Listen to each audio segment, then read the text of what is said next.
La Grange perdue à Âme-Nord, eux, ils travaillent avec des artistes. Le magasin de bière de Nicolas a des airs de petit musée. Couleurs, design éclaté, les canettes redoublent d'originalité. Les microbrasseries innovent pour attirer les consommateurs. Les épiceries, les magasins spécialisés, bref, on a beaucoup de variétés. Fait que, tu sais, la microbrasserie, au départ, elle veut ressortir du lot. Et pour se démarquer, de plus en plus de brasseurs embauchent des illustrateurs. C'est le cas de la Knowlton Co. Gabriel en a imaginé environ 10 pour l'entreprise estrienne. Le designer graphique n'avait jamais fait ça auparavant. L'illustration, c'est quelque chose que je faisais sur le côté.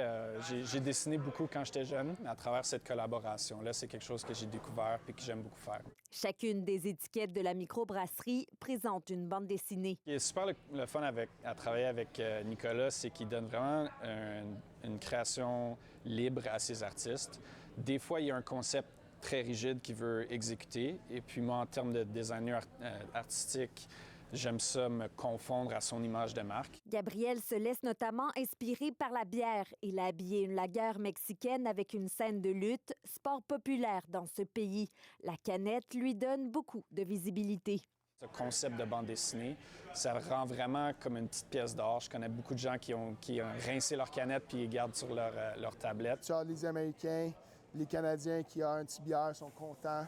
En pleine guerre commerciale, la Knowlton Co. a mis en marché une bière dénonçant l'administration Trump. Un contenant accrocheur fait vendre selon son fondateur. Il y avait beaucoup d'Américains qui l'achetaient pour aller montrer ça à leurs amis conservateurs.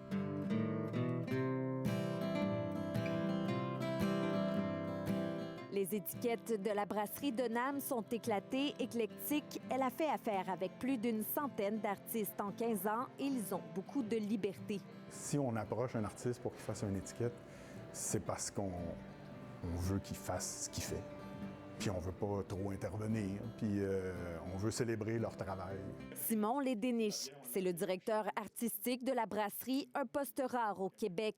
Mais depuis 2 ans, son employeur a perdu 20 de son chiffre d'affaires.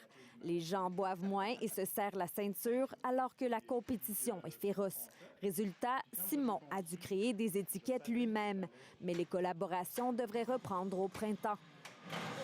On va fêter notre 15e anniversaire, on va réengager des artistes. C'est sûr qu'il y a un coût à ça, hein? C'est pas de l'intelligence artificielle. Éloi déplore que quelques compétiteurs ont commencé à utiliser des robots pour générer des étiquettes. Si l'intelligence artificielle était si intelligente que ça, on pourrait peut-être l'apprécier, mais moi, de ce que je vois d'intelligence artificielle, c'est comme redondant un peu. Nicolas invite les fabricants à solliciter les artistes. Les microbrasseries, dans leur essence même, c'est de créer des produits de qualité. Je pense qu'il ne faut pas laisser les machines être créatifs à notre place. Ainsi, des créateurs comme Gabriel conserveront leur lieu d'expression. Ici, Alexandra Duchesne, Radio-Canada, Knowlton.